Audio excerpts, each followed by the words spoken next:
ساری بحث یا جو آرگیومنٹ دی جا رہی ہے کہ جی یہ وجوہات ہیں اور یہ کرنا ہے اور یہ نہیں کرنا، اصل بات یہ ہے نہیں. اگر نیک نیتی سے کوئی ترمیم کی جائے، آئینی ترمیم ایک بہت سنجیدہ مسئلہ ہوتا ہے، بہت سنجیدہ مسئلہ نہیں کہوں گا، معاملہ ہوتا ہے. اس میں تو بہت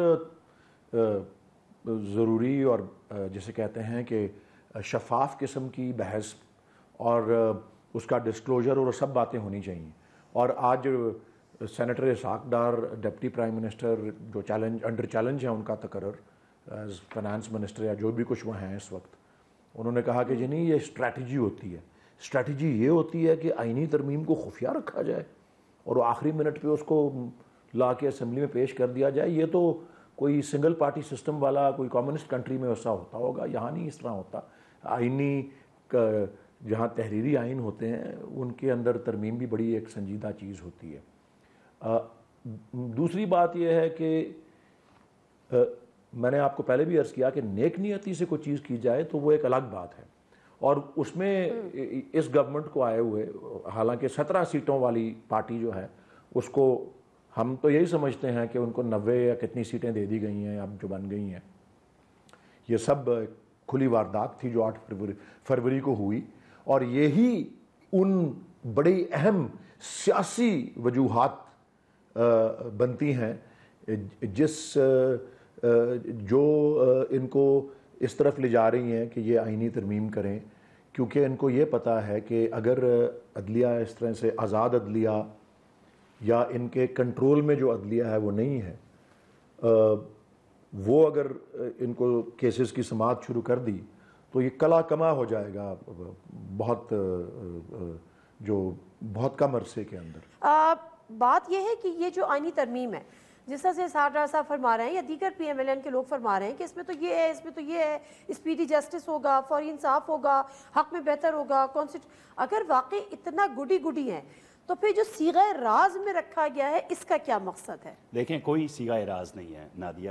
بڑے جو مین چیز ہے نا جی، جو پریشانی ہے پی ٹی آئی کو کہ کہیں ایکسٹینشن کا معاملہ نہ ہو جائے. مسئلہ قاضی فائز عیسیٰ سے اتنا نہیں ہے جتنا اس میں سینیرٹی کی بیس پہ آپ جو ہے وہ آئندہ نہیں کر سکیں گے. ایک پینل بنے گا سارے معاملات دیکھ کے، پھر اس میں انتخاب ہوگا. ساری دنیا میں یہ طریقہ کار ہے. یہ نہیں ہوتا کہ کون سینئر ہے اور وہ بن جائے گا. یہ اچھی امینڈمنٹ ہے، اس میں کوئی کسی کو اعتراض نہیں ہونا چاہیے.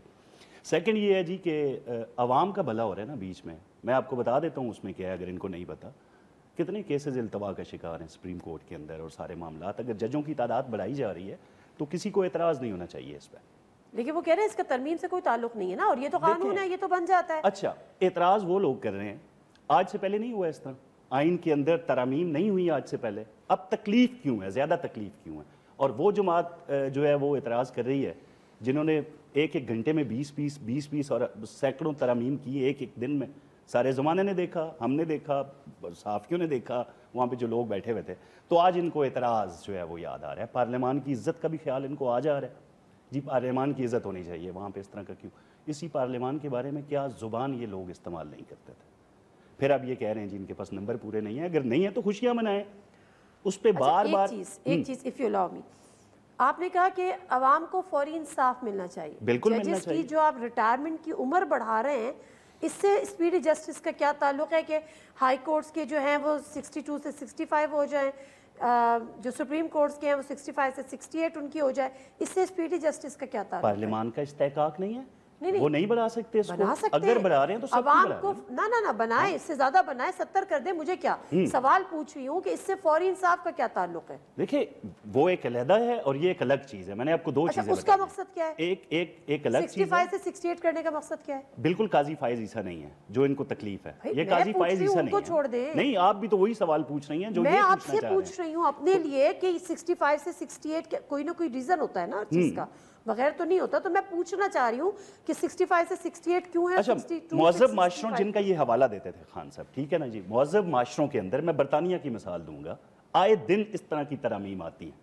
یہ کوئی آپ میری نئی بات چیز کا جواب نہیں دے نہیں، میں آپ کو مثال دے رہا ہوں نا، مہذب معاشروں کی مثال دے رہا ہوں۔ برطانیہ میں کبھی پینشنرز کی عمر 65 ہو جاتی ہے، کبھی 70 ہو جاتی ہے، کبھی 68 ہو جاتی ہے، وہاں پہ تو ہم نے نہیں دیکھا اپوزیشن کو واویلا کرتے ہوئے۔ اب ان کا مسئلہ یہ ہے، یہ امپائر کو ملانا چاہ رہے ہیں ساتھ کہ ہماری مرضی کے لوگ ہیں، ثاقب نثار اور سعید کھوسا ٹائپ لوگ ہوں جو ان کے حق میں فیصلے کریں۔ آپ چاہ رہے ہیں کوئی نہ آئے؟ نہیں، مطلب سب کی ہو رہی ہے، تو ایک شخص کی میرے نہیں ہو سوال کا رہی۔ جواب نہیں دے رہے کیا جواب؟ اچھا آپ کیا جواب سننا چاہ رہی ہیں؟ میں جو بھی دے میں وہ آپ تسلیم میں نے اب جواب دے دیا ہے، یہ پارلیمان کا استحقاق ہے، اگر وہ کرنا چاہ رہے ہیں کل جس کو بھی موقع ملا، یہ جمہوریت ہے، جو بھی پارلیمان میں بیٹھا ہوگا۔ میں استحقاق کو چیلنج نہیں کر رہی، میں اس کی پیچھے اس کی وجوہات جاننے کی دیکھیں یہ چیلنج ہی ہے نا، وجوہات کیا ہو سکتا ہے بھائی؟ ایک پارلیمان کے اندر تمام پارٹیز اگر فیصلہ کر رہی ہیں، جو محب وطن پاکستانی پارٹیز ہیں، جن پہ مئی 9 کا کوئی ٹیگ نہیں لگا ہوا، جو دہشت گرد جماعتیں نہیں ہیں، اگر وہ کرنا چاہ رہی ہیں تو ان کو کرنے دیں۔ آپ کو اگر کوئی مسئلہ ہے۔ میں اچھا حسن رضا بادشاہ صاحب السلام علیکم، آپ کو میری آواز آ رہی ہے سر؟ جی آواز آ رہی ہے۔ اچھا حسن رضا بادشاہ صاحب، میں سوال یہ پوچھ رہی تھی نون لیگ کے رہنما سے کہ ٹھیک ہے اسپیڈی جسٹس ہوگا، ججز کی تعداد بڑھانی ہے، اچھی بات ہے، کانسٹیٹیوشنل کورٹس ہیں، اس میں بھی میرا خیال ہے کوئی برائی نہیں ہے، کیونکہ عام کیسز سے ہٹ کے ہم سارے یہی والے کیسز سن رہے ہوتے ہیں عدالتیں۔ لیکن اصل جو چیز ہے کہ جو ہائی کورٹس کی ججز کی جو ریٹائرمنٹ ایج ہے وہ 62 سے بڑھا کے 65 کر دے، وہاں سپریم کورٹ میں 65 سے 68 کر دے، اس کے پیچھے منطق کیا ہے؟ مطلب اس کا موٹیو کیا ہے آپ کی نظر میں؟ بسم اللہ الرحمن الرحیم۔ دیکھیں اگر تو آپ اس کو پولیٹیکل تناظر میں دیکھتے ہیں تو یہ تو الگ بات ہے، لیکن جو اصل صورتحال ہے اگر آپ دیکھیں تو پی ٹی آئی کے دور میں ایک پینشن بل تقریباً تیار ہو گیا تھا، میرے پی ٹی آئی کے دوست بیٹھے ہیں ولید صاحب، اس میں یہی چیز تھی کہ جو پینشن ایج ہے وہ بڑھائی جائے، چونکہ ہمیں پینشن کے لیے زیادہ پیسے رکھنے پڑتے ہیں تو لیکن کام نہیں کروا سکتے، تو ہم ان لوگوں کو جن کو پینشن 60 سال کی عمر میں دے رہے ہیں تو ان کو یہ ہے کہ کام بھی کروائیں، ان کو تنخواہ مل جائے، ایٹ لیسٹ وہ کوئی کام تو کریں گے نا۔ یہی انالوجی یہ ججز کی تعداد بڑھانے کے لیے ہے کہ اگر ججز بڑھ جاتے ہیں، دیکھیں ہائی کورٹ یا سپریم کورٹ کے جج جب ریٹائر ہوتے ہیں تو ان کو پینشن کے لیے جو ان کی پینشن ہے وہ ان کی بیسک سیلری کا 75% ان کو ملتا ہے اور وہ کوئی کام نہیں کرتے۔ وہی اگر ان کو پوری سیلری دے دی جائے اور ان سے کام لیا جائے تو میرا خیال ہے وہ زیادہ ورتھ ہے۔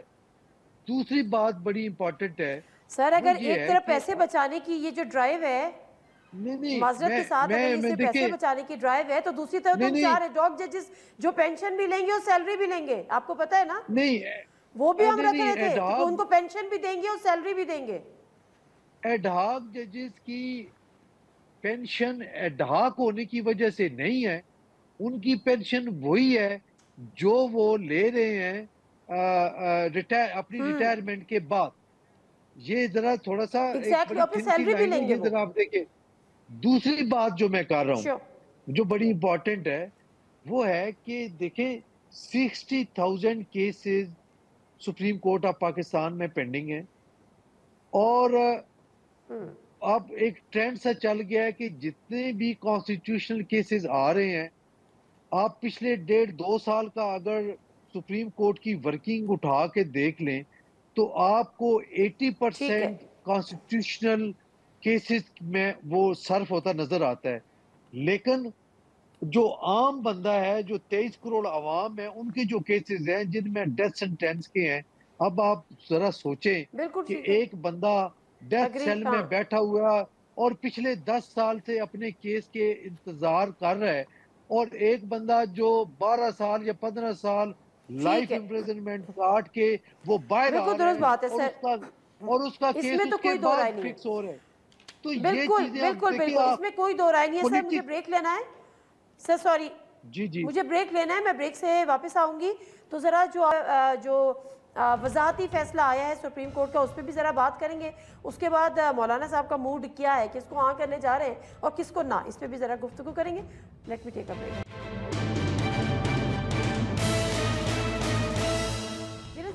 دفعہ پھر آپ کو خوش آمدید کہتے ہیں. اور ولید اقبال صاحب مجھے صرف 2 منٹ سر دے دیجیے گا, میں کوئی ذرا اس سے قانونی رائے لے لوں جو آج وضاحتی فیصلہ آیا ہے جس میں الیکشن کمیشن کی نظر ثانی کی درخواست آج سے مسترد کر دی ریزرو سیٹس کو لے کر, بلکہ ان کو کہا ہے کہ کسی تاخیر یا ناکامی یعنی فیصلے کی عمل درآمد میں کسی تاخیر یا ناکامی کی صورت میں نتائج ہوں گے. سر آپ کو کیا لگتا ہے اب الیکشن کمیشن پہ یہ واجب ہو گیا ہے کہ وہ فوری طور پہ ان 41 اراکین کا بھی ان کو بھی نوٹیفائی کر they as a P T I ممبر؟ کرنا پڑے گا الیکشن کمیشن کو یا کوئی آپشن ہے ابھی؟ ضرور دوں گا, لیکن اس سے پہلے یہ ضرور عرض کر دوں کہ یہ جو سارے بہانے ہیں نا, صرف مجھے 1 منٹ دے دیجئے سر, مجھے صرف 1 منٹ دے دیجئے, میں حسن پاشا شاہ سے قانونی رائے لے لوں. سر میں آپ کی طرف آتی ہوں. جی حسن پاشا صاحب. جی میں یہ گزارش کر رہا ہوں کہ سپریم کورٹ آف پاکستان کا کوئی بھی فیصلہ, ججمنٹ یا ڈائریکشن آرٹیکل 189 اور 190 کے تحت تمام اداروں اور انڈیویجولز پہ وہ لاگو ہوتی ہے اور وہ پابند ہے اس پہ عمل درآمد کرنے کے. یہ تو پہلی بات ہے. دوسری بات یہ ہے کہ جب یہ مختصر فیصلہ آیا تو اس میں ایک window supreme court of Pakistan نے خود کھولی, خود اوپن رکھی کہ اگر کوئی ایمبیگوٹی ہے, کوئی سمجھ نہیں آ رہی الیکشن کمیشن آف پاکستان کو, تو وہ سپریم کورٹ آف پاکستان کو رجوع کر سکتا ہے اور چیمبر میں وہ ہم اس کو سنیں گے. یہی ہوا کہ الیکشن کمیشن آف پاکستان نے ایک وضاحتی اپلیکیشن فائل کر دی کہ جی ہمارے پاس تو منسٹر گور جو ہیں وہ چیئرمین نہیں ہے اور سیکٹری بھی نہیں ہے اور کوئی سٹرکچر نہیں ہے, تو ہمارے پاس نہیں ہے, تو آپ ہمیں بتائیں کہ ہم اب کیا کریں. ابھی کورٹ میں تو کیس لگنا نہیں تھا چونکہ چیمبر میں انہوں نے کہا تھا, 8 معزز جج صاحبان نے یہ فیصلہ سنا دیا کہ جناب آپ ٹائم ضائع کر رہے ہیں اور آپ اس پہ امپلیمنٹیشن کریں. اب لازم ہو گیا ہے الیکشن کمیشن آف پاکستان پہ کہ وہ اس کو امپلیمنٹ کرے. لیکن اگر دوسری سائڈ پہ دیکھیں تو ساتھ ہی انہوں نے فائل کی ہوئی ہے ایک ریویو پٹیشن, مسلم لیگ نون نے بھی کی ہے, پاکستان پیپلز پارٹی نے بھی غالباً کی ہوئی ہے, تو ان سب نے ریویو پٹیشن کی ہوئی ہے. لیکن ایک چیز بڑی امپورٹنٹ ہے جس کو آپ کو دیکھنا پڑے گا کہ ابھی تک ڈیٹیل ججمنٹ نہیں آئی. ہم یہ سمجھتے ہیں کہ سپریم کورٹ آف پاکستان کے معزز میجورٹی ججز صاحبان کو ڈیٹیل ججمنٹ اناؤنس کر دینی چاہیے اور ریویو کو ضرور ایڈریس کر دینی کرنا چاہیے. جی سر مجھے کوئی رسپونڈ کیجیے گا کیونکہ جو ریزرو سیٹس والا جو معاملہ ہے, جو آپ کے 39 اراکین تھے وہ تو پی ٹی آئی کا ان کو بنا دیا گیا, لیکن جو 41 تھے ابھی اطلاعات یہ آ رہی ہیں کہ ان میں سے 41 نے نہیں وہ اپنا جو ہے وہ سرٹیفکیٹ جمع کرایا کہ ہم پی ٹی آئی کے ممبر ہیں یا ہمیں پی ٹی آئی کے اس سے ہم نے بے شک بلے کا نشان نہیں تھا لیکن ہم پی ٹی آئی کے تھے اور پی ٹی آئی کے ہی ہم ہیں. Is it right, is it correct? I mean 41 نے کرا دیا یا ابھی کچھ بچے ہوئے ہیں؟ یہ فیکٹس کی بات ایک طرف ہے, میں قانون کی بات ضرور کر دوں. جہاں تک سپریم کورٹ کا وضاحتی فیصلہ ہے, میں اس کے اوپر اتفاق کرتا ہوں پاشا صاحب سے کہ ایک بار یہ وہ آ گیا ہے تو پھر الیکشن کمیشن کے پاس گنجائش نہیں ہے. لیکن افسوس کی بات تو یہ ہے کہ الیکشن کمیشن نے کب مانی ہے سپریم کورٹ کی بات. الیکشن کمیشن کی اگر فہرست پہ آپ چلے جائیں کہ لمبی فہرست ہے کہ کتنی نافرمانیاں سپریم کورٹ کے فیصلوں کی وہ کر چکے ہیں, اور سپریم کورٹ نے ابھی بھی بڑے ہلکی سی زبان میں کہا ہے کہ جی اس کے نتائج ہو سکتے ہیں آج کے فیصلے میں بھی. اور وہ یہی ہے کہ انہوں نے ایک درخواست دائر کی جو سپریم کورٹ کے حکم میں آ رہا ہے. اس درخواست کے ساتھ کوئی سپورٹنگ ڈاکیومنٹس نہیں. جواب میں پی ٹی آئی نے درخواست دی, پوری طویل ایک فہرست ڈاکیومنٹس کی اس کے ساتھ لگائی اور یہ دکھایا کہ الیکشن کمیشن خود مخاطب کر رہی ہے, خود مخاطب کر رہی ہے. پلیز میری بات سن لیں, بیرسٹر گوہر کو ایز چیئرمین اور secretary general as Omar Ayub Khan کو, کہ بھائی جب تک آپ نے فیصلہ ہی نہیں کیا کہ آپ کا انٹرا پارٹی الیکشن ہمارا ٹھیک ہے یا نہیں ہے, اتنی دیر تو ڈی فیکٹو والا ڈاکٹرن اپلائی کرے گا. تو یہ عمل درآمد کرنا ضروری ہے. اور فیکٹس کی بات جہاں تک کر دوں, جہاں میرے جو انفارمیشن ہے 40 تک کے ممبروں نے تو یقیناً وہ ایفیڈیوٹس جمع کرائے ہوئے ہیں. ایک کے اوپر کوئی ابہام ہے, لیکن میں نے کہا نا میرے پاس تو فیکٹ سارے نہیں ہیں, لیکن یہ جو میرے نالج میں جو بات ہے وہ یہ ہے. لیکن یہ عدلیہ کے اوپر غالب آنے کی کوشش جو انتظامیہ کی طرف سے ہو رہی ہے, یہ ایک پوری 5th جنریشن وارفیئر, یہ ایک ٹیرنی آف دا میجورٹی, جھوٹی میجورٹی کی ٹیرنی جو ہے, یہ جبر جو ہے اس کے ذریعے, دھونس کے ذریعے, اغوا کے ذریعے, انسانی حقوق, ابڈکشنز, ہر چیز ہر ہتھ کنڈا. مطلب یہ شرم کی بات ہے کہ یہ پاکستان دنیا بھی دیکھ رہی ہے کہ پاکستان میں اس طرح سے ہو رہا ہے. عدلیہ انتظامیہ سے ہمیشہ آزاد ہوتی ہے. تقرر کے بارے میں 1996 سے فیصلہ آیا ہوا ہے کہ جی ججز کے تقرر میں بھی جو عدلیہ اٹسیلف ہے اس کی رائے جو ہے وہ حاوی ہوتی ہے باقیوں کے اوپر.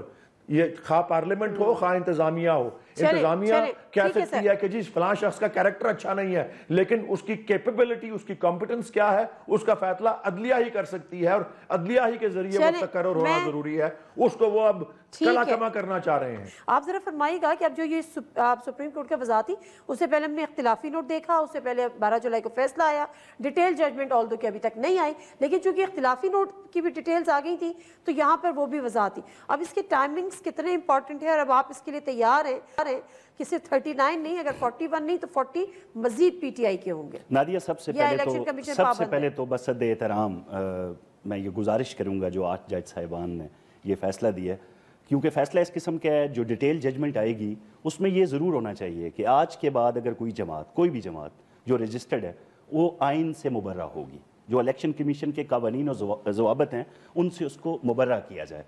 ان کی فورن فنڈنگ آ رہی ہے, مت پوچھو ان سے کیا جو شرائط ہیں اس پہ عمل پیرا ہے کوئی ان کا امیدوار, ان سے یہ نہ پوچھا جائے.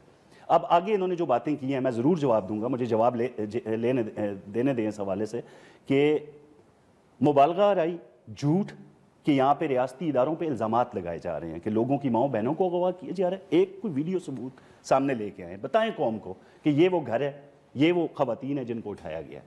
ہمیشہ جھوٹ بول کے عوام کے اندر ایک تصویر دی جاتی ہے ریاستی اداروں کی جیسے یہ کوئی دہشت گرد ادارے ہیں, یہ لا انفورسمنٹ ایجنسیز نہیں ہیں. ایسا کیوں جھوٹ بولا؟ شروع سے ڈے 1 سے پی ٹی آئی کا یہ وتیرہ ہے کہ جھوٹ بولو, عوام کے ذہنوں میں گن ڈال دو, کسی کو چور کہو, کسی کو ڈاکو کہو, جو کہہ سکتے ہو الزامات لگاؤ. اب ان الزامات کو بارہا ان کو جو ہے وہ مکرر بول کے عوام کے ذہنوں میں بڑی قلیل تعداد ہے, کیونکہ اب لوگ جان چکے ہیں کہ یار ان کا یہ جھوٹ ہے.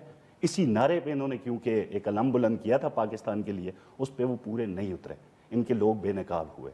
تو یہ سارا سلسلہ جی ڈیٹیل ججمنٹ آنے دیں, جو میں نے ریکویسٹ کی ہے جج صاحبان سے, یہ ضرور اس میں ہونا چاہیے کہ آج کے بعد کوئی بھی رجسٹرڈ جماعت جو مرضی کرے. وہ آپ کی رائے ہے یا آپ کی ایک تجویز ہے, کہ اب تو ایک جو وضاحت بھی آ گیا, فیصلہ بھی آ گیا, انہوں نے کہا ہے کہ کوئی تاخیر بھی کی یا ناکامی کی صورت میں فیصلے کے عمل درآمد میں اس کے کانسیکوینسز ہوں گے, یعنی اس کے نتائج بھگتنے ہوں گے. بریک کا مجھے بار بار کہا جا رہا ہے, تو مولانا صاحب سے شاید رابطہ ہم بحال کریں گے دوبارہ سے, ان سے پوچھیں گے کہ مولانا کس کے ساتھ ہے. بریک لیتے ہیں, واپس آتے ہیں. جی ناظرین, پروگرام میں ایک دفعہ پھر آپ کو خوش آمدید کہتے ہیں. اس سے جو پارٹی پوزیشن ہے وہ بھی ہے تھوڑی دیر میں آپ کے سامنے رکھتی ہوں, لیکن حقیقت یہ ہے کہ حکومت کے پاس جو نظر آ رہا ہے فی الحال تو ان کے پاس 2/3 اکثریت یعنی اکثریت نہیں ہے جو ان کو ریکوائرڈ ہے. لیکن مولانا صاحب کے حوالے سے بھی ابھی کچھ دیر پہلے جب حکومتی وفد وہاں پر ان سے ملاقات ہوئی, پی ٹی آئی کا وفد واپس چلا گیا, پی ٹی آئی کا وفد دوبارہ آ گیا اور حکومتی وفد واپس چلا گیا ہے. اس وقت میں مولانا راشد محمود سمرو صاحب موجود ہیں. مولانا صاحب فرمائیے گا کہ کوئی کلیئر فیصلہ ابھی تک آپ کی جماعت کی طرف سے کیا گیا ہے, نہیں کیا گیا ہے, انڈر کنسیڈریشن ہے, حکومت کا ساتھ دینا ہے یا اپوزیشن کا ساتھ دینا ہے, آئینی ترمیم کے لیے ووٹ دینا ہے یا ووٹ نہیں دینا ہے؟ میرا خیال یہ ہے کہ مولانا فضل الرحمان صاحب کی اسمبلی میں تقریر کلیئر فیصلے کی طرف نشاندہی کر رہی تھی کہ مولانا فضل الرحمان صاحب کا اور ان کی پارٹی کا موقف کیا ہے. ہم نے واضح طور پر کہہ دیا کہ کوئی جج ہو یا جرنیل ہو یا بیوروکریٹ ہو اس کو ایکسٹینشن نہیں ملنی چاہیے, اور یہ بھی واضح ہو گیا کہ عمر میں اضافے کی جمعیت علماء اسلام مخالف ہے, عمر میں اضافہ بھی نہیں ہونا چاہیے.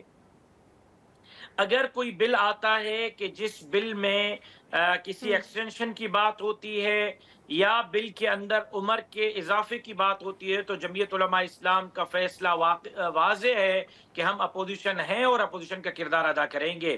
لیکن اس کے ساتھ ساتھ مولانا صاحب نے آخر میں یہ بھی فرمایا کہ عدلیہ کے اصلاحات کے حوالے سے بات چیت کی جائے, کیسز ہزاروں کے تعداد میں پینڈنگ میں ہیں، عوام کو انصاف نہیں مل رہا. خود میرے والد شہید جو پارلیمنٹ کے ممبر رہے، اس کا کیس 11 سال سے عدالت میں پڑا ہوا ہے، مجھے اپنے والد کے خون میں انصاف نہیں مل رہا. اس حوالے سے کوئی اصلاحات کا بل اگر قومی اسمبلی میں آتا ہے، سینٹ میں آتا ہے، تو جمعیت علماء اسلام اس پر غور کر سکتی ہے. عوام کے بہتری کے لیے، عدالت کی اصلاح کے لیے کوئی بل آتا ہے تو جمعیت علماء اسلام اس کے حمایت میں جا سکتی ہے. لیکن ایکسٹینشن کے حوالے سے اور عمر کے حوالے سے اگر کوئی بل آتا ہے تو جمعیت علماء اسلام نے اپنا موقف واضح کر دیا ہے.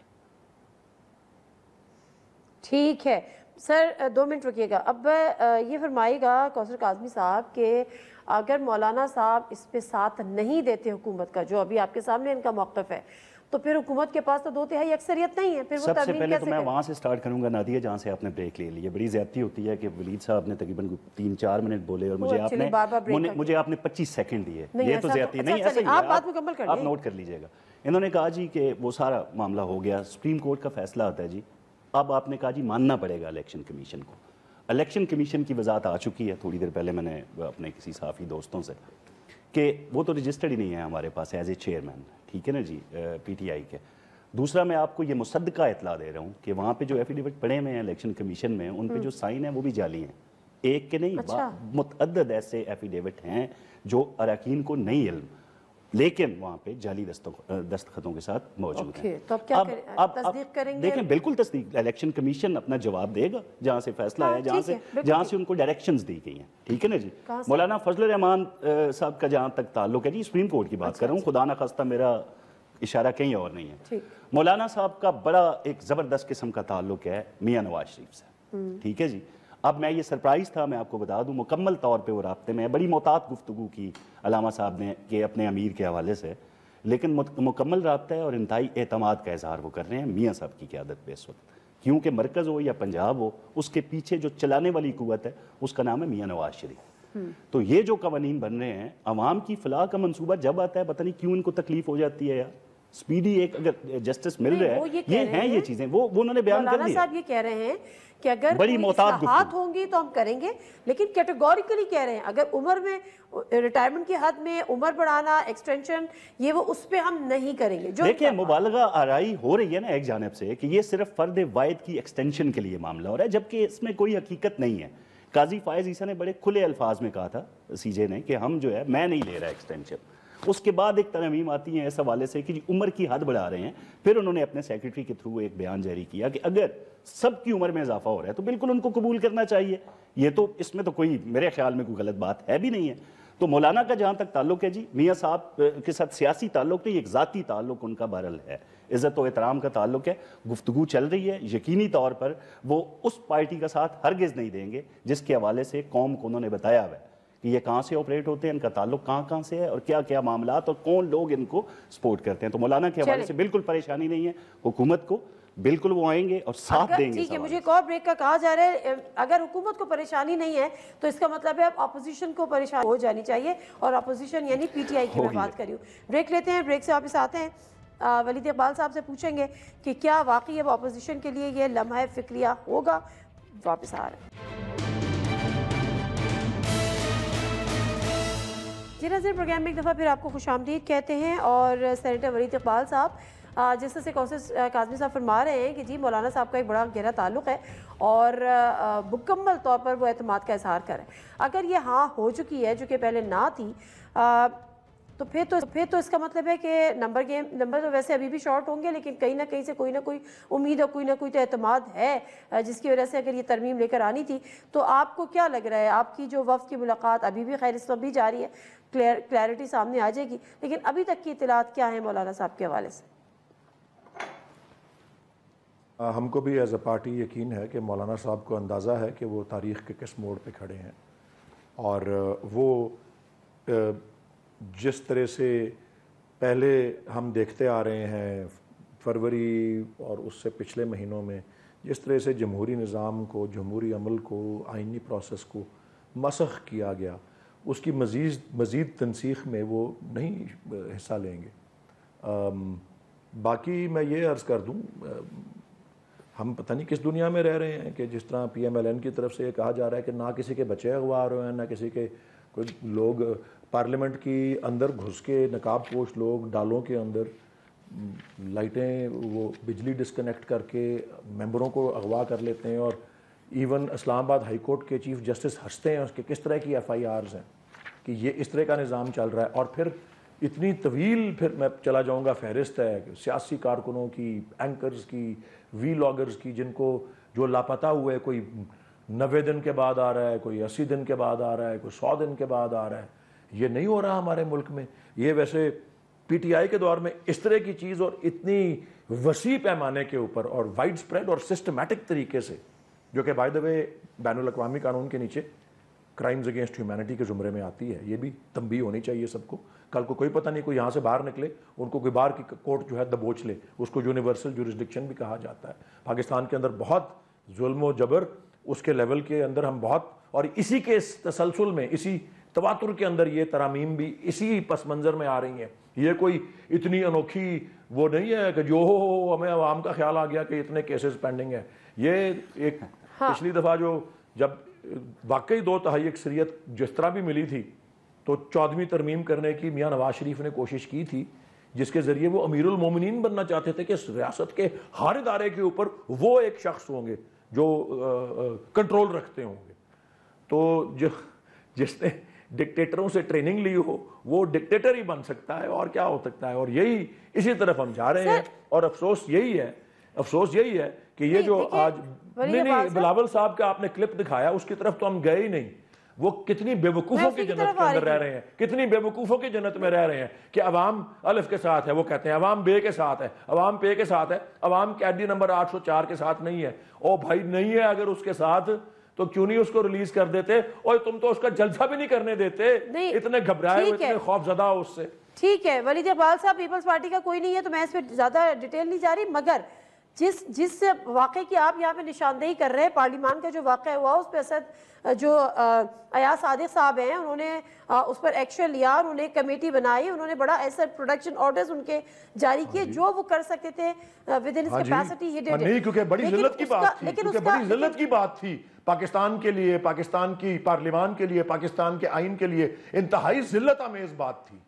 میں یہ کہہ رہا ہوں. اور کس کے دور میں ہو رہی تھی؟ اس گورنمنٹ کے دور میں ہو رہی تھی.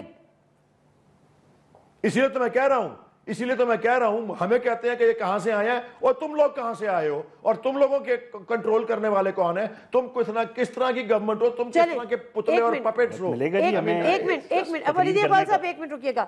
سر یہ جو آج جو خواجہ پہلے ان کا جواب نادیہ، سوری، یہ ڈکٹیٹرشپ کا الزام لگا رہے ہیں. ہم لنڈن میں تھے، وہاں سے ہی آیا ہوں جہاں پہ لنڈن پلان کے تحت کس جرنیل کے تھرو آپ کے عمران خان کندھوں پہ پاؤں رکھ کے ہاتھ رکھ کے پہنچے ہیں. کون ثاقب نثار، کون آصف سعید کھوسا تھا جس نے آپ کو کہا میرے پاس آؤ کیوں دھرنے دے رہے ہو؟ میں تمہیں رستہ بتاتا ہوں اقتدار کا. خدا کے لیے بات کرنے سے پہلے ذرا سوچ لیا کریں. اور یار خدا کے لیے آپ بات کرنے سے پہلے سوچ لیں. اور یار یہ دیکھ لو ضیاء الحق سیاسی باپ، ضیاء الحق سیاسی دادا. آپ نہ بولیں، آپ بولنے نہیں ذرا مجھے. نہیں جانے دو یار. آپ کی مبالغہ آمیز گفتگو کے دوران نہیں مبالغہ آمیز، آپ کے پاس کوئی بات کرنے کو آپ جھوٹ بول رہے ہیں. نہیں آپ تو سب سے بڑے مہان ہیں، آپ جمہوریت کے سب سے بڑے علمبردار ہیں. آپ یہ کہتے تھے کہ نہیں ماں کو 2 نمبر کہتے تھے. نواز شریف کو ضیاء الحق نے کہا تھا کہ میری عمر تمہیں لگ جائے. ان کو چپ کرائے نا. ضیاء الحق کے موت پہ نواز شریف نے کہا تھا میں یتیم ہو گیا ہوں. پر مبنی گفتگو کے دوران میں نہیں بولا. یہی تو طریقے ہیں آپ کا. یہی تو طریقے ہیں. آپ نے چور کی رٹ لگائی، چور جہاں پہ ناکام ہوئے. پھر آپ سب کی بوگی گینگ سامنے آیا. کوئی منی ٹرین دکھایا بوگی وہ سارے باہر بیٹھے. خدا کا واسطہ ہے یار، خدا کا واسطہ ہے جھوٹ بولنے مت بولو. جھوٹ یار مت بولو. اب قوم نے نا آپ یار تمہاری پوری گفتگو میں نہیں بولا تو یہ کوئی طریقہ ہے گفتگو کا؟ پھر تم کہتے ہو بدتمیزی ہو گئی، پپے لگ گئے، مکے لگ گئے، پھر آپ یہ اعتراض کرتے ہیں بیٹھ کے. خدا کے لیے یار کم از کم تہذیب کا دامن ہونا چاہیے. تہذیب آپ نہیں سکھائی ہے. اب یہ بات ہے نادیہ، تہذیب آپ نہیں سکھائی ہے کہ پیٹ پھاڑیں گے. یہ دیکھیں تہذیب آپ نہیں سکھائی ہے کہ گھسیٹیں گے لوگوں کو. یہی ان کا طریقہ ہے قوم کے ذہنوں میں جھوٹ ڈالنا. سچ سننے کی طاقت ڈالیں اپنے ان، ذرا برداشت کریں. سننے کی آپ طاقت ڈالیں. سچ کو برداشت کریں آپ بھائی، سچ برداشت کریں. مجھے آپ کی آواز بڑی کم آ رہی ہے، ویسے آپ بیچ میں بولی جا رہے ہیں.